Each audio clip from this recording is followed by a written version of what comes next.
சரி, இன்றைக்கி நம்ம என்ன பார்க்க போகிறோன்றது பார்க்குறதுக்கு முன்னாடி ஏதோ இங்கே மட்டும் அந்த மத்தியானம் காசு மலை அந்த மாதிரி லைட் அடிக்குது. அது லைட்டு வந்து சன்லைட் அடிக்குது, கீழே டைல்ஸில் பட்டு அது அப்படியே ரிஃப்ளெக்ட் ஆகுது. அதை க்ளோஸ் பண்ணால் அப்படியே கும் இருட்டாயிடுது. அதனால் அதை அப்படியே நான் விட்டுட்டேன், எப்படி இருக்குதோ அப்படியே வரட்டும் அப்படின்னு. சரி, இன்றைக்கி நம்ம என்ன பார்க்க போகிறோம் அப்படின்னு பார்த்தீங்கன்னா, இது வந்து என்னோடய ஒரு ரொம்ப ரொம்ப ரொம்ப பெரிய ஒரு ஆதங்கமே. சரியா, இது எப்படி சொல்கிறதுனா, ஒரு இப்போ அப்படி சொல்லும்போது கூட எனக்கு அப்படியே பயங்கர ரேஜ் ஆகுது. எதனால் அப்படின்னு பார்த்தீங்கன்னா, ஒன்றுமே ஒரு எஃபர்ட்டே போடாமல் சும்மா இருக்கிறத ரீக்ரியேட் பண்ணுறதுமே. இப்போ எஃபர்ட் போடாமன்றதை நான் எப்படி சொல்கிறேன் அப்படின்னா, கூப்பிடுப்பா. சரி, எஃபர்ட் போடாமல் அப்படின்றத நான் எதை சொல்ல வரேன் அப்படின்னா, இப்போ நிறைய பேர் வந்து அவங்களோட டைம் ஆர் மணி, டேலண்ட் இது எல்லாத்தையுமே தான் ஒரு இன்புட்டாக போட்டு அதுக்கான ஒரு ரிசல்ட் வராமல் நிறைய பேர் இருக்காங்க. சரியா, நிறைய பேர் இருக்காங்கன்றதை எதை வச்சு சொல்கிறேன்னா, இப்போ என்னோடய ஒரு சில ஃப்ரெண்ட்ஸ் வந்து சூப்பராக வரைவாங்க. அதில் ஒரு பொண்ணு வந்து இன்ஸ்டாகிராம் பேஜே வச்சுருக்காங்க.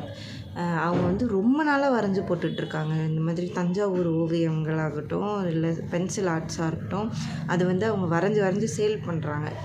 அந்த சேலுக்காக வந்து அவங்கள அப்ரோச் பண்ணுறாங்களா, அது வந்து அதெல்லாம் வேறு, அது வந்து அவங்களோட பிஸ்னஸ். ஆனால் அவங்க வரைஞ்சி அவ்வளோ கஷ்டப்பட்டு வரைஞ்சி போடுறது அது உண்மையிலே ரொம்ப ஜென்யூனாக ரியலிஸ்டிக்காக இருக்கும். அதுக்கான ரீச் வந்து இருக்குதா அப்படின்னு கேட்டிங்கன்னா கிடையாது. அதை வந்து ஏன்னா அவங்க வந்து அவங்களோட ஃபோக்கஸ் வந்து வெறும் அவங்களோட ட்ராயிங்லேயும் அவங்க கை வச்சு வரைகிறது அது மட்டும்தான் இருக்குமே தவிர்த்து வேறு எதுலேயுமே இருக்காது. சரியா, அவங்களோட ஃப்ரேமில் பார்த்திங்கன்னா ஒரு பேப்பர், அவங்க யூஸ் பண்ணக்கூடிய அந்த ஸ்கெட்சஸ், பென்சில்ஸ் இதெல்லாம் தான் இருக்கும், வேறு எதுவுமே இருக்காது. அதே மாதிரி ஒரு சில ஃப்ரெண்ட்ஸ், எனக்கு தெரிஞ்ச சர்க்கிள் வச்சு தான்ப்பா நான் சொல்கிறேன். சரியா, அதே தெரிஞ்ச சில பேர் வந்து நல்லா பாடக்கூடிய ஆட்களுமே இருக்காங்க. அவங்களுமே பாடி அவங்களோட ஃபேஸ் ரிவீல் பண்ணி போடுறவங்களும் ஒரு சிலர் இருக்காங்க. இல்லை ஃபேஸ் காட்ட வேணாம், எனக்கு அன்கம்ஃபர்டபுளாக இருக்குது அப்படின்னு சொல்லிட்டு எதனா பிக்சரை வச்சு எடிட் பண்ணி போடுறவங்களும் இருக்காங்க. சிலர் உண்மையிலே நல்லா பாடக்கூட செய்வாங்க, ஒரு பொழுதுபோக்குக்கு பாடாமல் டெடிக்கேட்டடாக பாடுறவங்களுமே இருக்காங்க. ஆனால் அவங்களுக்கு அதுக்கான ரீச் கிடைக்குதான்னு கேட்டால் இல்லை. சரியா, அதே மாதிரி இப்போ நான் தான் என்னோடய சர்க்கிளில் எழுதி போடுறேனா அப்படின்னு கேட்டால் கிடையாது. என்ன மாதிரி இன்னும் சிலர் எழுதி போட்டுட்டு இருக்கவும் செய்கிறாங்க. இந்த மூக்கோட ஷேடோ அப்படியே ஒரு மாதிரி எக்ஸ்ட்ரா தனியாக மூக்கு மாதிரி தெரியுது கண்ணு மேலே. சரி, அதான் இப்போ நான் மட்டும்தான் எழுதி போடுறேனா அப்படின்னு கேட்டால் கிடையாது. என்ன மாதிரியே இன்னும் சிலர் எழுதி போஸ்ட் பண்ணிட்டு தான் இருக்காங்க. ஆனால் அதோட பெரிய ரீச் இருக்க மாட்டேங்குதே. அந்த ஒரு ஏமாற்றத்திலே வந்து அந்த போஸ்ட் போடுறது விட்டுடுறாங்க நிறைய பேர். சரியா, எனக்கு அதெல்லாம் பார்க்கும்போது ஒரு மாதிரி வலிக்குது உண்மையாக. என்னடா இது, இவ்வளோ கஷ்டப்பட்டு ஒரு விஷயம் அவங்களுக்குள்ளே இருக்குது, அவங்க ஒர்க் பார்க்குறாங்க, அது வேறு. இது வந்து பேஷன் தானே, பேஷனுக்காக ஒன்று பண்ணி அதை போஸ்ட் பண்ணுறாங்க. அதை வந்து மனுஷங்க பார்க்கக்கூட மாட்டுறாங்களே அப்படிங்கிறது தான் என்னோடய உண்மையான வருத்தமாகவே இருந்தது. ஏன்னா என் பேஜுக்குமே அந்த மாதிரி தான். என் பேஜ் வந்து 4 வருஷமாக இருக்குது. ஆனால் ஆக்டிவாக இருக்கா அப்படின்னு கேட்டால் இல்லை. அப்பப்போ வந்து காணாமல் போயிடுவேன், திடீர்னு வந்து எதனா போஸ்ட் போடுவேன், ஸ்டோரி போடுவேன். சரி, ஓகே, என்னோட அந்த கன்சிஸ்டன்சி இல்லாமல் போனதுக்கான ப்ரைஸ் வந்து எனக்கு இருக்க அந்த கம்மி நம்பர் ஆஃப் ஃபாலோவர்ஸ்ன்னு வச்சுக்கிட்டா கூட, என்னோடய மற்ற ஃப்ரெண்ட்ஸ் எல்லாம் உண்மையிலே ரொம்ப டெடிக்கேட்டட். அவங்க என்ன போடுறாங்களோ அதை வந்து கன்சிஸ்டண்ட்டாக போட்டுக்கிட்டே இருக்காங்க. சரியா, அதுக்கான ரிசல்ட்டு கூட சிலது கிடைக்க மாட்டேங்குது. சரி, இப்போ என்னோடய ஃப்ரெண்ட் சர்க்கிள் பேசுகிறது, நீங்கள் என்ன அவ்வளோ பெரிய ஆளா, நீங்கள் என்ன அவ்வளோ ஃபேமஸாக, உங்களுக்கு வந்து உடனே ரீச் ஓகே, அக்செப்டட். ஆனால் இது வந்து நான் எழுதினப்போ எனக்கு இருந்த ஒரு மிகப்பெரிய ஒரு டென்ஷன் என்ன அப்படின்னு கேட்டிங்கன்னா, இவங்க எனக்கு அவங்க பேர் கூட எனக்கு டக்குன்னு ஸ்ட்ரைக் ஆக மாட்டேங்குது, நான் மறந்துட்டேன். ஒரு சிங்கர் இருக்காங்க. சரியா, இன்று நேற்று நாளையில் வந்திருக்கக்கூடிய அந்த நல்ல ஹிட்டு சாங்கு, அது இப்போ நல்ல ட்ரெண்டிங்கில் இருந்தது. இப்போ இல்லை, நான் எழுதினப்போ பயங்கர ட்ரெண்டிங்கில் இருந்தது. கல்பனான்னு நினைக்கிறேன். ஆமாம், ஞாபகம் வரதில்லை, தீய வச்சு தான் கொளுத்தணும்னு நினைக்கிறேன். அவங்க பேர் பத்மலதா. அவங்க தான் தனி ஒருவன், இன்று நேற்று நாளை, அப்புறம் குட்டி புலி, இந்த மாதிரி படங்களில் வந்த ஹிட் பாடல்கள் எல்லாமே பாடியிருக்காங்க. அவங்க தான் அவங்க பாடின பாட்டு தான் அது. ஆனால் அவங்க வந்து இன்ஸ்டாகிராம்லேயும் இருக்க தான் செய்கிறாங்க. சரியா, அவங்களுக்கான ஃபாலோவர்ஸ் பார்த்திங்கன்னா எனக்கு ஷாக் ஆகிடுச்சு உண்மையாக. இப்போ இந்த லைட்டு டிம் ஆகிட்டு வருதுல்ல, அந்த மாதிரி எனக்கு உண்மையாக பயங்கர டிப்ரெஸ் ஆகிடுச்சு. எவ்வளோ நல்ல சிங்கர், அவங்களுக்கு இருக்க ஃபாலோவர்ஸ் பாரு என்ன மாதிரி இருக்கு. ஒரு ஒன்றுமே பண்ணாமல் சும்மா ஒரு ஸ்லோ மோஷன் போட்டுட்டு அந்த மாதிரி இருக்கவங்களுக்கான ஒரு ஃபாலோவர்ஸ், அந்த க்ரேஸு. இப்போ அந்த காலேஜோட சில கல்ச்சுரல் ஃபங்க்ஷன்ஸுக்கெலாம் கூப்பிட்றாங்க பாரு அவங்கள. அப்படி இருக்கும்போது தான் எனக்கு உண்மையிலே மனசு ரொம்ப ரொம்ப ரொம்ப கஷ்டமாயிடுச்சு.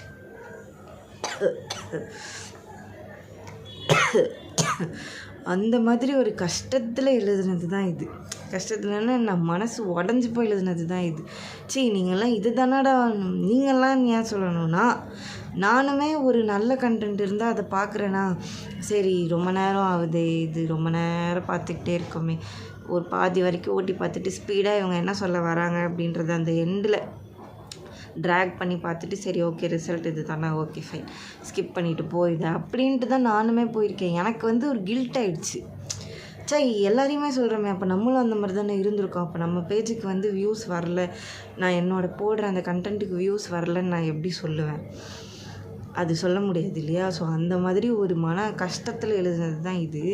இதோட இன்ட்ரடக்ஷனே நான் இவ்வளோ புலம்பி சொல்லிகிட்டு இருக்கேன்ல. முதல்ல நான் இதை படிக்கிறேன், படிச்சுட்டு இதை நான் என்ன சொல்ல வரேன் அப்படின்றத சொல்கிறேன். இது ஜென்யூனாக நீங்களும் ஃபீல் பண்ணுறீங்களா அப்படின்றத கமெண்ட்ஸில் சொல்லிட்டுப்பாங்க. முதல்ல நான் இதை படிக்கிறேன். அரைகுறை ஆடைகளின் அலங்கரிப்பு, ஆகச்சிறந்த படைப்புகளின் ஒத்திவைப்பு, அர்த்தமில்லா பேச்சுகளில் பரபரப்பு, பாராட்டுக்கள் தேடி நிற்கும் சில படைப்பு, இதில் யார்தான் எதைதான் விரும்புகிறாரோ, கிண்டலும் கேளிக்கை மட்டும்தானோ, குறையில்லா பிறவியின் முழுமைத்தன்மை, என்றும் யாரும் கவி பாடியதே இல்லை, குறை கூற மட்டுமே உரையாடல்கள் நீளும், அவ்வற்புத திறன்களின் நிறைகளை போற்றவே மொழியின்றி அனைவரும் வாயடைத்து போயினரே. என்னோட அந்த மனக்குமுறல்களை அப்படியே மொத்தமாக இதில் அப்படியே இறக்கி வச்சுருப்பேன். எதுக்காக அப்படின்னா, ஏன்டா சும்மா சரி ஒரு ரோட்டில் போகிறவங்க வர்றவங்கள ஒரு நிற்க வச்சு பேட்டி எடுத்தால் கூட அவங்க மனசில் இருக்கிறதோ, இல்லை அவங்க ஃபேஸ் பண்ணுற கஷ்டமோ, இல்லை அதிலேருந்து அவங்க எப்படி வெளியே வந்தாங்களோ அதை கூட சொல்லுவாங்க போல். ஆனால் சும்மா கையை காலை அசைச்சிக்கிட்டு, இல்லை வேணும்னே மனுஷங்களுக்கு ஒரு மாதிரி எரிச்சல் பண்ணுறக்கூடிய ஒரு வேலைகளை வந்து நிறைய பேர் பார்க்குறாங்கல்ல. சும்மா கத்திக்கிட்டு, இப்போது இந்த ரிவ்யூலாம் கேட்பாங்கல்ல, படம் பார்த்து முடிச்சுட்டு வந்து ஒரு ஃபஸ்ட்டு ஒரு 1 to 3 days வரைக்குமே ரிவ்யூஸ் தெரில. நம்பர் ஆஃப் டேஸ்லாம் எனக்கு தெரியல. ஏன்னா நான் வந்து ஃபஸ்ட்டு வீக் படமே போனது கிடையாது. படம் வந்து ஒரு 10 நாள் கழித்து தான் போவோமே நாங்கள். சரியா? அந்த ரிவ்யூஸ் கேட்குறதுலேயே நம்ம எப்படி ஃபேமஸ் ஆகலாம்? இப்போ 10 பேர் ரிவ்யூ எடுக்க நிற்கிறாங்கன்னா, அதில் படம் பார்த்துட்டு வர எல்லாருமே வந்து நான் இது நல்லாயிருக்கு, அது நல்லாயிருக்கு, எனக்கு இது பிடிச்சிது, இது பிடிக்கல. இப்போ எல்லாருமே நமக்கு வந்து அந்த டெக்னிக்கல் நாலேஜ் அதிகமானதுனால படத்தை வந்து படமாக பார்க்குறோமா அப்படின்னு கேட்டால் இல்லை. அந்த படத்தில் வந்து இந்த மிஸ்டேக் ஆகிடுச்சு, மிஸ்டேக்கை பின் பாயிண்ட்ஸ் பண்ண சொல்கிறியா? சூப்பராக பின் பாயிண்ட் பண்ணுறது. ஆனால் அந்த கதையை பற்றியா, அந்த படம் என்ன சொல்ல வருது, அந்த படத்தோட கோர் என்ன அப்படின்றது செகண்ட் டைம் பார்த்தா தான் தெரியும். ஏன்னா நம்ம என்ன பண்ணுறோம், மிஸ்டேக்ஸை பின் பாயிண்ட் பண்ணுறதை நோட் பண்ணுறதுலேயே டைம் போயிடுது. இப்போ இதுக்கும் சம்மந்தம் இல்லை. சரி இது வந்து வேறு வீடியோவில் பார்க்கலாம். சரியா? திருப்பி அந்த குமுறல்கள் தான் அதிகமாக வருது. அந்த ஒரு யூனிக்காக எப்படி தெரிகிறது ஒரு ரிவ்யூ கேட்க வர்றதில்ல கூட அப்படின்னா, நம்ம வந்து அப்படியே எல்லாரை விடவும் ரொம்ப சத்தம் போட்டு பேசினா, இல்லை அப்படியே ரொம்ப ஹைப்பாகி பேசினா, அப்போ வந்து எல்லாருமே நம்மளை வந்து ஃபோக்கஸ் பண்ணுவாங்க. இவன் என்ன பண்ணுறான், கோமாளித்தனமாக ஏதோ ஒன்று பண்ணுறான் அப்படின்னு பார்க்க வருவாங்க. அப்படின்னு நினச்சிக்கிட்டே சிலர் வந்து அந்த ரிவ்யூஸ் கொடுக்குறாங்க. ஐயோ இப்படி இருந்தது, அப்படி இருந்தது, இது வந்து என்னோடய தலைவன், நான் இவங்களுக்காக தான் நான் படமே பார்க்க. என்ன இருந்ததே இருந்த மாதிரி சொல்லிட்டு போகணும். ஏன்னா எதனா ஒரு கோமாளித்தனம் பண்ணால் தான் நம்மளை திரும்பி பார்ப்பாங்க. அப்போ தான் நமக்கு அட்டென்ஷன் வரும். ஒருவேளை நம்ம ஏதாவது ஒரு பிஸ்னஸ் பண்ணுறோமோ, இல்லை ஏதோ பிஸ்னஸ் பண்ணுறோமோ, இல்லை நமக்கு ஏதாவது பெனிஃபிட் இருக்கணும்னு நினச்சோன்னா இந்த மாதிரி கோமாளித்தனம் பண்ணால் போதும். ஜென்யூனான ஒரு கண்டென்ட் இருக்கிறதுக்கு தேவையில்லை. சத்தம் கேட்குதா, இது வந்து நான் உண்மைன்னு சொல்கிற மாதிரி டெஸ்டினி எனக்கு சொல்கிற மாதிரி நினச்சிக்கிறேன். ஆனால் இந்த சத்தம் என்ன அப்படின்னா வாஷிங் மிஷின் ஓடுது. எனக்கு அது சுத்தமாக ஞாபகமே இல்லாமல் நான் வீடியோ வந்து எடுக்கலான்னு உட்காந்துட்டேன். சரி, அந்த மாதிரி ஒரு நல்ல கண்டென்ட் கொடுக்கலாமா, அந்த நல்ல கண்டென்ட் கொடுக்குறவங்கள வந்து அப்ரிஷியேட் பண்ணுவாங்க, அப்ரிஷியேட் கூட பண்ணுறது. சரி இது வந்து இப்போ அப்படியே அப்ரிஷியேட் பண்ணுவாங்களா, இது பண்ணுவாங்களா, அது. ஆனால் ஒரு நல்ல கண்டென்ட் கொடுக்குறவங்களையும் ஒரு லூசுத்தனமான கண்டென்ட் கொடுக்குறவங்களையும் கம்பேர் பண்ணி இவங்களுக்கு கிடைக்கிற அந்த ரீச் இருக்குது தெரியுமா, அதை பார்க்கும்போது உண்மையாக கஷ்டமாக இருக்குது. அது வயிற்றுச்சல்லாம் இல்லை, அது கஷ்டமாக இருக்குது. ஐயோ சாமி, கஷ்டமாக இருக்குது. அவ்வளோதான். அந்த கஷ்டத்தை நினச்சி எழுதுனது தான் இது. இதை வந்து எப்படி சொல்கிறது, இப்போ இல்லை, இப்போனா இது நான் எழுதின அந்த டைமில் வந்து நிறையா அக்காவாக வந்துட்டு இருந்தாங்க. இந்த அக்கா அந்த அக்கா, அவங்க எல்லாம் அவ்வளோ நல்ல கண்டென்ட் க்ரியேட் பண்ணாங்களா அப்படின்னு கேட்டால் எனக்கு தெரியல. ஒரு சிலர் உண்மையாக கண்டென்ட்ஸ் க்ரியேட் பண்ணியிருந்துருக்கலாம், அவங்களையும் ட்ரால் மெட்டீரியல் ஆக்கி இந்த அக்கா அந்த அக்கா அப்படி சொல்லியிருந்துருக்கலாம். அதில் வந்து பெரும்பான்மையானவர்கள் வந்து ஓகே இந்த மாதிரி தான் நமக்கு ரீச் ஆகுது கண்டென்ட்ஸ் எல்லாம், அப்போ நம்ம இப்படியே போடலாம் அப்படின்னு சொல்லிட்டு ஒரு கிளாமர் கண்டென்ட்டை கூட, இப்போ கிளாமருன்றது நம்ம வந்து நிறைய பிகினி மாடல்ஸ் இருக்காங்க சரியா, இந்த என்ன சொல்கிறது, இந்த பேஜண்ட் மாடல்ஸ் எல்லாமே இருக்காங்கல்ல, அவங்களுக்கு ஒரு செஷனே எப்படி சொல்கிறது, இந்த பிகினியில் வந்து அவங்க எப்படி ப்ரெசன்டபுளாக காட்டிக்கிறாங்கன்றது வந்து ஒரு செஷனே சரியா. அதுக்கும் வல்கரான கண்டென்ட்ஸுக்கும் எந்த அளவுக்கு டிஃப்ரென்ஸ் இருக்குது, அது வந்து ஒரு வாஸ்ட் டிஃப்ரென்ஸ் சரியா. இப்போ அது வந்து பிஸ்னஸ், அது வந்து ஒரு செஷன். இப்போ எனக்கு அது ரெண்டுத்துக்கும் எப்படி டிஃப்ரென்ஷியேட் சொல்கிறதுனே எனக்கு தெரியல. ஏன்னா இது வந்து கண்டென்ட்டே ஒரு வல்கராக இருக்குது. இப்போ பேஜண்ட்டு அந்த திங்ஸ் எல்லாத்தையுமே வந்து குழந்தைங்களும் பார்க்க போகிறாங்களா, அது மூலமாக இன்ஃப்ளூயன்ஸ் ஆக போகிறாங்களா அப்படின்னா எல்லாரும் பார்க்க மாட்டாங்க.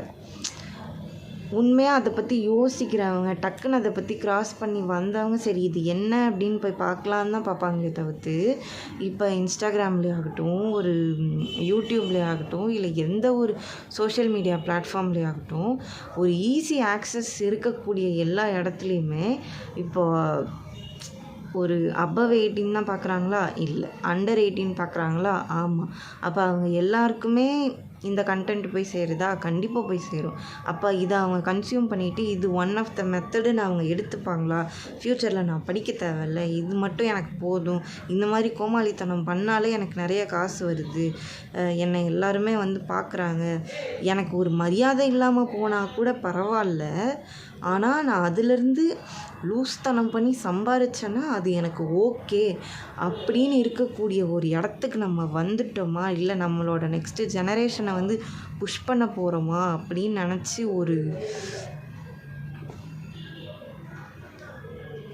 அதில் எழுதுனது தான் இது.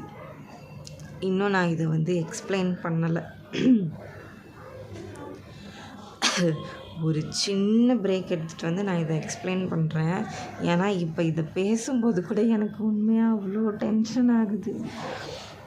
சில இன்ஸ்டாகிராமில் பார்த்திங்கன்னா நல்லா பாட்டு பாடுறவங்க இருப்பாங்க, நல்லா டான்ஸ் ஆடக்கூடியவங்க இருப்பாங்க, நல்ல ஒரு ஆர்டிஸ்டிக் ஒர்க் பண்ணக்கூடியவங்க இருப்பாங்க. அவங்க எல்லாருக்கும் இருக்க ஃபாலோவர்ஸும் சில ஸ்லோமோக்கள் மட்டும் போட்டு, சில ப்ரொமோஷன்கள் மட்டும் போட்டு, சில எப்படி சொல்கிறது, தேவையில்லாத ஒரு காப்பி கண்டென்ட்ஸ் போட்டு, இப்போ உண்மையில் அவங்க கண்டென்ட் க்ரியேட் பண்ணுறாங்களா ஓகே, இல்லை இந்த காப்பி கண்டென்ட்ஸ் எல்லாம் போட்டு இருக்கவங்களுக்கான ஃபாலோவர்ஸ் எவ்வளோ இருப்பாங்க அப்படின்னா நீங்களே போய் பார்த்தா உங்களுக்கு நல்லாவே தெரியும். அதோட டிஃப்ரென்ஸ் லெவல் வந்து இங்கே டு இங்கே இருக்கும், இங்கே டு இங்கே இருக்காது, இங்கே டு இங்கே இருக்கும். அதை நினச்சி கவலைப்பட்டு தான் நான் இதை வந்து அப்போ எழுதினேன். அப்போ நான் வந்து எழுத ஆரம்பித்த புதுசு, நான் ஒன்றும் பெரிய வித்தை காட்டுற ஆளெல்லாம் ஒன்றும் கிடையாது. என் மனசில் பட்டதை இதை எழுதியிருக்கேன். இது என்ன அப்படின்றத வந்து எக்ஸ்ப்ளனேஷன் இப்போ பார்ப்போம், வெயிட் பண்ணுங்கள்.